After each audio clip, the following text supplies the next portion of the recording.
যমুনা ঘেরাওয়েরও কর্মসূচি দেব ইনশাআল্লাহ। সরকারের বিরুদ্ধেও কিন্তু জনগণ দাঁড়াবে। ডক্টর মোহাম্মদ ইউনূসের চতুর্দিকে যারা রয়েছেন এরা এক একটা আওয়ামী এজেন্ডাধারী। এই সরকারকে কোনো রাজনৈতিক দল গঠনের জন্য জনগণ চেয়ারে বসায় নাই। অতি দ্রুত কঠোর কর্মসূচি ঘোষণা করবে। বর্তমান এই সরকারের নিরপেক্ষতা বজায় রাখার জন্য ছাত্র প্রতিনিধি দাবিকৃত যে দুইজন ছাত্রনেতা ইতিমধ্যে এই সরকারের অন্তর্বর্তীকালীন সরকারের উপদেষ্টা হিসাবে চেয়ারে রয়েছেন জনাব আসিফ মাহমুদ সজীব ভুইয়া এবং জনাব মাহফুজ আলম, তাদেরকে অনতি বিলম্বে পদত্যাগ করতে হবে। তারা যদি পদত্যাগ না করে তাহলে গণ অধিকার পরিষদ অন্যান্য সকল রাজনৈতিক দল এবং বিপ্লবের পক্ষের শক্তিগুলোকে নিয়ে অতি দ্রুত কঠোর কর্মসূচি ঘোষণা করবে। আমরা স্পষ্ট করে বলছি, এই সরকার জনগণের সরকার, কিন্তু জনগণের আকাঙ্ক্ষা বাস্তবায়ন না করে এই সরকার একটি রাজনৈতিক দলকে পিছন থেকে পৃষ্ঠপোষকতা দিয়ে সেটাকে পুষিয়ে পালিয়ে সেটাকে সবল করছে। এখান থেকেই আমাদের সংশয় সন্দেহের উদ্রেক হয়েছে যে এই সরকারকে কোনো রাজনৈতিক দল গঠনের জন্য জনগণ চেয়ারে বসায় নাই। এই সরকারকে যে মহান দায়িত্ব দিয়ে জনগণ চেয়ারে বসিয়েছিল সেই মহান দায়িত্ব পালন এই 7 মাসে কতটুকু করতে পেরেছে সেটি কিন্তু আজকে পরিষ্কার। সুতরাং আমরা সরকারের কাছে আহ্বান জানাবো, এই সরকার যদি জনগণের আকাঙ্ক্ষা বাস্তবায়ন না করে তাহলে এই সরকারের বিরুদ্ধেও কিন্তু জনগণ দাঁড়াবে। আজকে নিরপেক্ষ নির্বাচন এই সরকারের অধীনে হবে কিনা সেই প্রশ্নেও রাজনৈতিক মহল এবং জনগণের মধ্যে দেখা দিয়েছে। কারণ এই সরকারের এই 7 মাসের যে কর্মকাণ্ড, এই কর্মকাণ্ড এটাই প্রমাণ করে যে এই সরকার নির্দিষ্ট একটি দলের পক্ষে নগ্নভাবে যে পক্ষপাতিত্ব অবলম্বন করেছে, সেই জায়গা থেকে তাদের মাধ্যমে নিরপেক্ষ নির্বাচন আশা করাটা অনেক দুরূহ।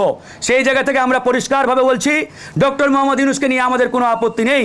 তিনি এদেশের সম্পদ, আমরা তাকে স্যালুট জানাই। কিন্তু প্রশ্ন হচ্ছে, ডক্টর মোহাম্মদ ইউনূসের চতুর্দিকে যারা রয়েছেন এরা এক একটা আওয়ামী এজেন্ডাধারী, আওয়ামী দালাল, এবং এরা নানাভাবে আওয়ামী লীগের কাছ থেকে সুযোগ সুবিধা নিয়ে এই সরকারের যে ছাত্র উপদেষ্টা ইতিমধ্যে রাজনৈতিক দল গঠন করেছেন তাদেরকে নানাভাবে তারা পৃষ্ঠপোষকতা করছেন। আমরা এটাও শুনেছি আওয়ামী বড় বড় ব্যবসায়ীদের কাছ থেকে মোটা অঙ্কের টাকা নিয়ে আসার জন্য এই সরকারের 2 থেকে 3 জন উপদেষ্টা অত্যন্ত ঘনিষ্ঠভাবে কাজ করছেন। সেই 2 থেকে 3 জন উপদেষ্টা কারা তারা আপনারা ইতিমধ্যে জানেন, সেটা সোশ্যাল মিডিয়া এবং গণমাধ্যমে অনেকবার নামগুলো উঠে আসছে। আমরা নামগুলো বলতে চাই না। আমরা গণমাধ্যম বন্ধুদের বলবো, আপনারা সেই 2-3 জন উপদেষ্টার নামগুলো বের করে নিয়ে আসার চেষ্টা করুন। আমরাও দেখতে চাই, জাতীয় দেখুক কারা এই সরকারের চেয়ারে বসে 2000 ছাত্র জনতার রক্তস্নাত যে চেয়ার, যে উপদেষ্টা পরিষদ, এই উপদেষ্টা পরিষদের চেয়ারে বসে আওয়ামী ব্যবসায়ীদের কাছ থেকে শত কোটি টাকা এনে সরকারি পৃষ্ঠপোষকতায় দল গঠনের পিছনে সেটাকে বিনিয়োগ করবে, ঢালবে। এটা এই দেশের জনগণ মেনে নেবে না। তাই সেই জায়গা থেকে আমরা পরিষ্কার, এই সরকারের প্রধান উপদেষ্টাকে আমরা সফল করতে চাই, কিন্তু এই সরকারের প্রধান উপদেষ্টাকে সফল হতে দেবে কিনা তার চতুর্দিকে আওয়ামী উচ্ছিষ্টভোগীরা, এটা আজকে জনমনে প্রশ্ন দেখা দিয়েছে। যাই হোক, আমি কথা শেষ করব। আমি আবারও রিপিট, একটাই বাক্য, একটাই দাবি, একটাই আহ্বান জানিয়ে শেষ করব।